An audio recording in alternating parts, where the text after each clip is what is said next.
कैलाश संहिता 15वां अध्याय। उपासना मूर्ति। भगवान स्कंद बोले, त्रिलोकीनाथ, कल्याणकारी भगवान शिव ही इस संसार के सृष्टिकर्ता और आकाश के अधिपति हैं। वे ही समष्टि हैं और वे ही व्यष्टि भी हैं। उन्हीं देवाधिदेव सदाशिव से महेश्वर की उत्पत्ति हुई है। अनंत रूप पुरुष होने के कारण वायु के भी अधिपति हैं। वे ही सभी प्रकार की मायाओं और शक्तियों से युक्त हैं। ईश्वर, विश्वेश्वर, परमेश्वर और सर्वेश्वर यही चतुष्टय व्यष्टि रूप कहा गया है। यही श्रेष्ठ तिरोभाव चक्र कहा जाता है। तिरोभाव दो प्रकार का होता है, रुद्रादि गोचर एवं जीव समूह का शरीर रूप। पाप और पुण्य जब तक इस संसार में हैं, तब तक इसमें कर्म की साम्यता रहती है। इसी में अनुग्रह करने की सामर्थ्य होती है। इसी विभू में तिरोभाव और कर्म की साम्यता होती है। वही कल्याणकारी भगवान शिव ही साक्षात परब्रह्म, निर्विकल्प तथा निरामय स्वरूप हैं। तिरोभाव के शांतिक्लामय तिरोभाव चक्र को महेश्वर के अधिष्ठित उत्तम पद कहा गया है। महेश्वर के चरणों की सच्चे हृदय से भक्ति करने वाले को यही पद प्राप्त होता है। उन्हीं महेश्वर के 1000वें अंश से रुद्र उत्पन्न हुए हैं। वे अधीर शरीरधारी और तेज तत्व के स्वामी हैं। वे प्रभु ही वाम भाग में देवी गौरी शक्ति धारण करते हैं। रुद्र ही पापियों का संहार करने वाले हैं। व्यष्टि रूप शिव हर, मुंड और भव अद्भुत चक्र विदित हैं। ये सप्रावरण से रक्षित होते हैं। इनके ऊपर की ओर 10 गुना जल है। इस जल के मध्य में रहने वाले को श्रुति द्वारा जलमध्य साई कहा जाता है। भगवान शिव अनुग्रह, तिरोभाव, संहार, स्थित और सृष्टि से युक्त होकर नई नई लीलाएं करते रहते हैं। वे ही सर्वशक्तिमान ईश्वर हैं। कैलाश संहिता 16वां अध्याय। शिव तत्व विवेचन। सूत जी बोले, मुनि वामदेव को भगवान स्कंद के मुख से ओंकार रूपी अमृत कथा का श्रवण करके आनंद की अनुभूति हुई। वे बोले, प्रभु, इस अमृतमयी कथा को सुनकर मेरा ज्ञान और बढ़ गया है, परंतु फिर भी मैं आपसे एक प्रश्न पूछता हूँ। भगवान, सदाशिव से लेकर कीर्ति पर्यंत तक इस जगत में स्त्री पुरुष ही दिखाई देते हैं। इस रूपवान अद्भुत संसार की उत्पत्ति का कारण वे परमेश्वर ही हैं या कोई अन्य रूप है? विद्वान और शास्त्रों के अनुसार इसके अनेक प्रकारों का वर्णन करते हैं। कृपा कर मुझे जगत सृष्टा भगवान शिव के भाव का वर्णन कीजिए। मुनि वामदेव के इस प्रकार उपनिषद गर्भित रहस्य को समझकर स्कंद देव बोले, हे महामुनि, जिन परम शिव तत्व शिव ज्ञान को आप सुनना चाहते हैं, वह मैं आपको सुनाता हूँ। यही ज्ञान मेरे पिता देवाधिदेव भगवान शिव ने मेरी माता देवी पार्वती को सुनाया था। उस समय मैं छोटा सा बालक था और माँ की गोद में बैठकर दूध पी रहा था। वे बातें आज भी मुझे याद हैं। कर्मसत्ता से लेकर सभी शास्त्रों में लिखा सभी कुछ ज्ञानदायक है। आप जैसे ज्ञानी पुरुष ही इतना कुछ जानते हुए भी भगवान के विषय में और अधिक जानने की जिज्ञासा रखते हैं, परंतु मूर्ख और अज्ञानी पुरुष तो सब कुछ जानते और समझते हुए भी ईश्वर के स्वरूप से इनकार कर देते हैं। परमेश्वर परमात्मा को जानना एवं उन्हें पहचानने में कोई संदेह एवं परेशानी नहीं है। वे स्त्री पुरुष के रूप में विश्व के सामने प्रत्यक्ष दिखाई देते हैं। श्रुतियों ने ही कहा है कि सच्चिदानंद परब्रह्म सिर्फ सत्य है। जो भी असत्य एवं प्रपंचों से निवृत्त अथवा दूर होकर सदाचार के मार्ग का अनुसरण करते हैं, वे सदात्मा कहलाते हैं। वही प्रकाश से चित्त होकर जगत के कारण बन जाते हैं। वे ही शिव भक्ति भाव को प्राप्त हुए हैं। उन्हीं को भगवान शिव और शक्ति संयोग से परम आनंद की प्राप्ति होती है। कैलाश संहिता 17वां अध्याय। शिव ही प्रकृति के कारण रूप हैं।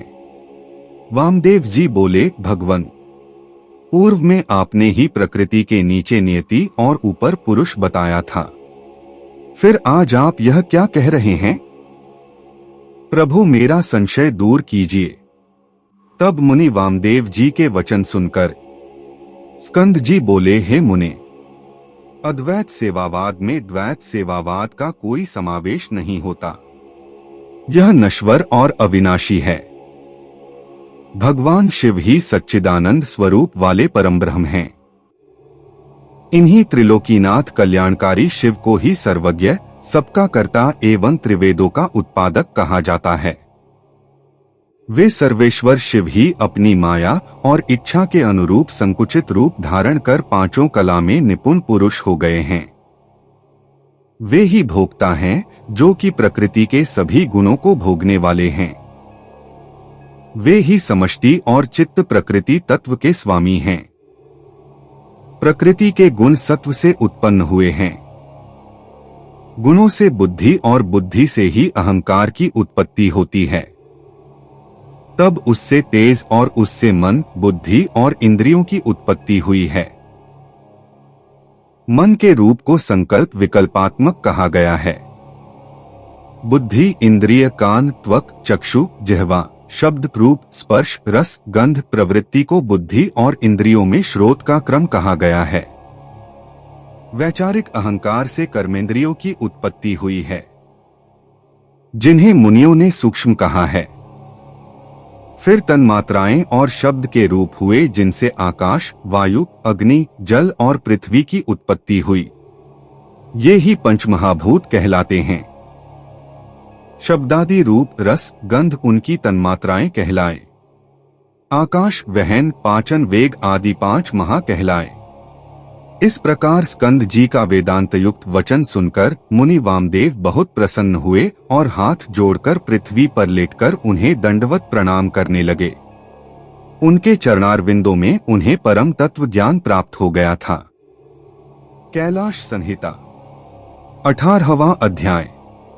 शिष्य धर्म। सूत जी बोले, मुनि वामदेव ने भगवान स्कंद से पूछा, हे भगवन, आप सर्वतत्व को जानने वालों में श्रेष्ठ हैं। आप मुझ पर कृपा करके संप्रदाय के उस ज्ञान के बारे में बताइए, जिसके बिना जीवों को भोग और मोक्ष की प्राप्ति नहीं होती। प्रभु, कृपा कर मेरे इस संशय को दूर कीजिए।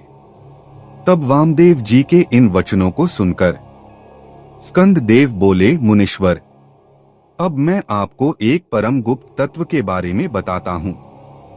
वैशाख, श्रावण, आश्विन, कार्तिक, अगहन, माघ महीनों के शुक्ल पक्ष में पंचमी अथवा पूर्णिमा के दिन स्नान करके शुद्ध होकर अपने गुरु के चरणों को धोकर उनके पास रखे आसन पर शंख में फूलों को अभिमंत्रित करके रखें। तत्पश्चात गंध और पुष्प से पूजन करें। उसके समक्ष दीप प्रज्वलित करें। मुद्रा से रक्षा कर कवच को मंत्रों से आच्छादित करें। तत्पश्चात विधि पूर्वक अर्घ्य दें और सुगंधित पुष्पों से पूजन करें। आधार पर सुगंधित जल का घट रखकर उसे सूत से लपेटें। उस घट पर पीपल, पिलखन, जामुन, आम और बड़ नामक पांचों पेड़ों की छाल और पत्ते तथा हाथी, घोड़े, रथ, बाम्बी और नदी के संगम स्थान की मिट्टी में सुगंधि को मिलाकर उसे कलश पर लेपे। लेपने के बाद आम के पत्ते, कुश का अग्र, नारियल, फूल आदि वस्तुओं से कलश को सजाएं। सजाने के बाद कलश में पंचरत्न डालें। यदि पंचरत्न न हो तो सुवर्ण डालें। नील, माणिक्य, सुवर्ण, मूंगा और गोमेद नामक 5 रत्नों को निर्मलस्क का उच्चारण करते हुए अंत में ग्लूमु कहते हुए विधि विधान से पूजन करें। खीर और तांबूल अर्पित कर 8 नामों का जाप करते हुए पूजा करें। गुरु द्वारा बताई हुई विधि से अनुष्ठान सहित भगवान शिव की पूजा अर्चना करें।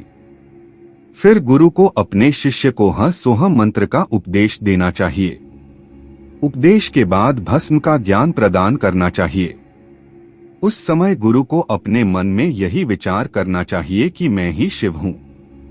इस प्रकार शिष्य को ज्ञान दें।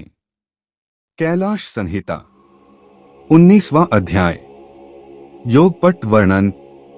भगवान स्कंद बोले, मुनि वामदेव, अपने शिष्य को पूजा विधि का वर्णन करने के पश्चात गुरु निम्न बातों का उच्चारण करें। मैं ब्रह्मा हूँ, वह तू है, आत्मा ही ब्रह्मा है, सारा संसार ईश्वर से अधिष्ठित होता है, मैं ही प्राण हूँ, आत्मा ही ज्ञान का सार है, प्रज्ञान आत्मा ही यहाँ विदित अवस्थित है, वही तुम्हारा मेरा अर्थात सबका अंतर्यामी है, वही ज्ञान रूपी अमृत है, वह एक ही पुरुष में और आदित्य में है, वही परब्रह्म मैं हूं, सबसे परे और सबका ज्ञाता और वेद शास्त्रों का गुरु मैं ही हूं, इस संसार में सारे आनंद का क्षण मैं ही हूं, सर्वभूतों के हृदय में व्याप्त रहने वाला मैं ही ईश्वर हूं, सारे तत्वों का और पृथ्वी का प्राण मैं ही हूं,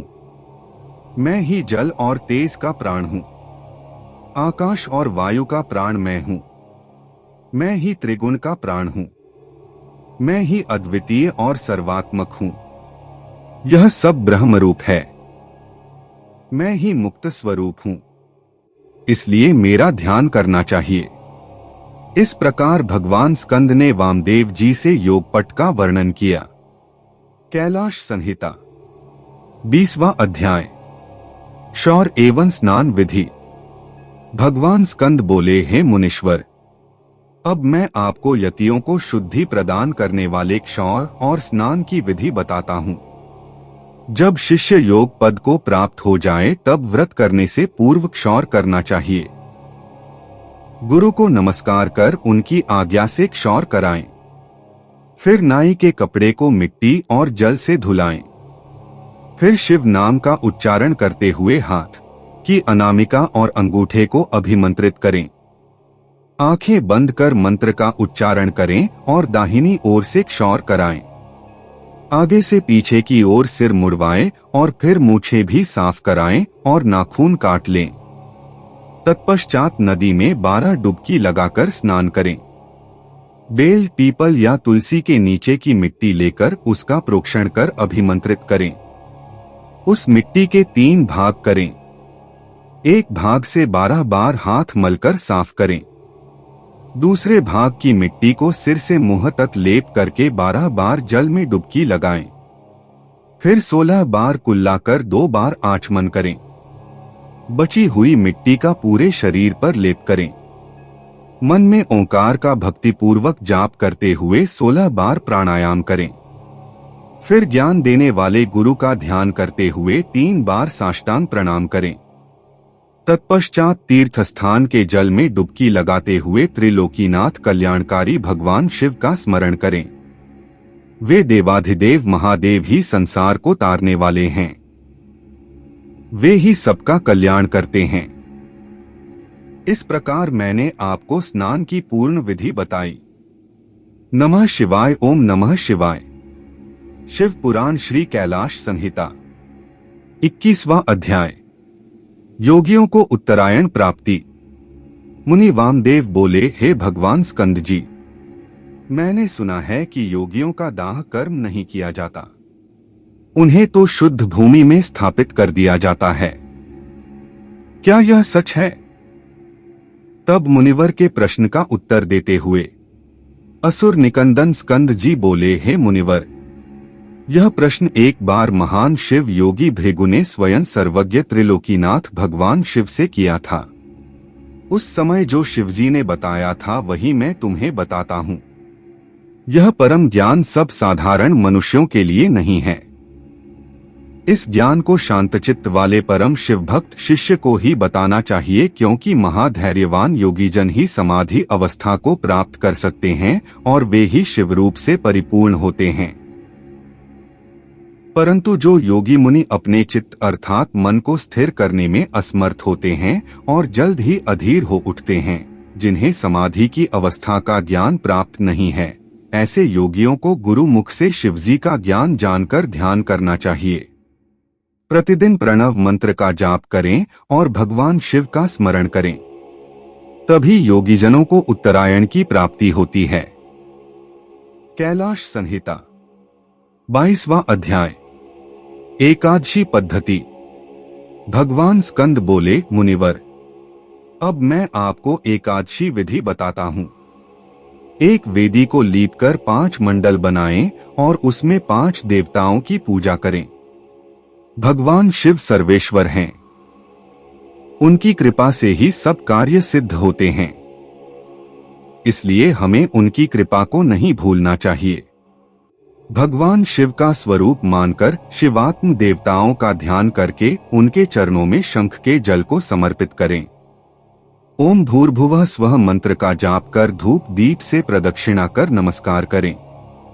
फिर हाथ जोड़कर प्रार्थना करें कि भगवान, आप प्रसन्न होकर यति को शिव चरणों में रक्षित करें। प्रार्थना के पश्चात प्रसाद को कन्याओं को बांट दें।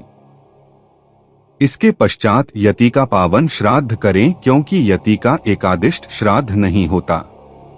4 ब्राह्मणों को आमंत्रित करें। उनके चरण धोकर शिवजी की विधि विधान के अनुसार पूजा कर उनके समक्ष ही ब्राह्मणों को भोजन कराएं। गोबर से लीपे स्थान पर रखे कुश के आसन पर बैठकर कहें कि मैं पिंडों को दान करता हूँ। ऐसा संकल्प करके 3 मडलों का अपने परमात्मा, अंतरात्मा और आत्मा के लिए पूजा करें।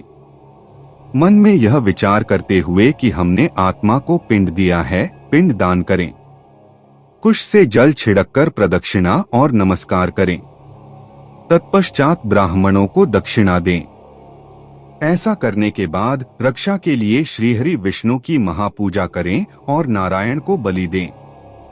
अंत में वेदों और शास्त्रों को जानने वाले 12 ब्राह्मणों का गंध, अक्षत और पुष्पों से पूजन करें और प्रार्थना करें। कुश आसन पर पायस बलि दें। मुनि वामदेव, यह मैंने आपको एकादश की विधि बताई है। कैलाश संहिता 23वां अध्याय। शिष्य वर्ग का वर्णन। स्कंद देव बोले, मुनि वामदेव, 12वें दिन प्रातः उठकर स्नान आदि नित्य कर्मों से निवृत्त होकर भगवान शिव की पूजा अर्चना करें। मध्याह्न में ब्राह्मणों को निमंत्रण देकर उन्हें भोजन कराएं। मन में गुरु पूजन का संकल्प करें। गुरु के चरण धोकर उन्हें आसन पर बैठाकर कुशाओं और धूपदीप से आराधना करें। गुरु को नमस्कार कर मंत्र का जाप करते हुए अक्षत अर्पित करें। ब्राह्मणों को भोजन कराकर उन्हें आसन पर बैठाएं। फिर तांबूल देकर दक्षिणा में छतरी, पादुका, पंखा, चौकी और वेणुदंड देकर उनकी प्रदक्षिणा कर नमस्कार करें। उनके चरण छूकर आशीर्वाद पाकर उन्हें विदा करें। अन्य अतिथियों एवं दीनानाथों को भोजन कराएं। इसी प्रकार प्रतिवर्ष गुरु उत्तम आराधना से निश्चय ही शिवलोक की प्राप्ति होती है। की पूजा करें। गुरु की। मुनिवर, वैशंपायन, पैल, जैमिनी और सुमंतु नामक 4 महामुनि तेजस्वी व्यास के शिष्य हैं। वामदेव अगस्त्य, पुलस्त्य और क्रतु योगिवर सनत कुमार जी के शिष्य हैं। ये सभी मुनि अद्भुत और भगवान शिव के परम भक्त हैं। इन्होंने ही 5 महाभूतों से आवृत वेदांत सिद्धांत का परम निश्चय किया है। यह मोहनाशक, ज्ञानदायक और संतोषदायक है। यह जगत का कल्याण करने वाला और लक्ष्मी प्रदान करने वाला है। त्रिलोकीनाथ कल्याणकारी भगवान शिव का ध्यान और स्मरण सदा करने से योगीजन शिवस्वरूप हो जाते हैं। ब्रह्मा, विष्णु और शिव का भजन और ध्यान करने से मनुष्यों को मोक्ष प्राप्त होता है तथा उनकी सभी कामनाएं पूरी हो जाती हैं। कल्याणकारी देवाधिदेव महादेव जी की आराधना सभी दुखों का नाश कर सुख प्रदान करने वाली तथा भोगमोक्ष देने वाली है। इस प्रकार वामदेव जी को उपदेश देकर और उनसे पूजित होकर स्कंद देव अपने माता पिता का स्मरण करते हुए कैलाश पर्वत को चले गए। तब मुनिवर वामदेव भी भगवान स्कंद का अनुसरण करते हुए कैलाश पर गए। वहां पहुंचकर वामदेव मुनि ने भगवान शिव पार्वती के चरणों में अपना शीश नवाया। फिर उनके समक्ष पृथ्वी पर लेटकर अपने आराध्य सर्वेश्वर शिव और देवी पार्वती की स्तुति की तथा उनको शीश नवाया। तत्पश्चात भगवान शिव और माता पार्वती की कृपा पाकर वहीं रहने लगे। इस प्रकार आपको ओंकार महेश्वर का अर्थ जानकर इस परम ज्ञान को प्राप्त करके सदा प्रभु के चरणों का स्मरण करना चाहिए। वे कल्याणकारी शिव ही भक्ति और मुक्ति के दाता हैं। हे मुनीश्वरों, मैंने आपको सब कुछ बता दिया। यह कहकर वे बद्रिकाश्रम को चले गए। श्री कैलाश संहिता संपूर्ण।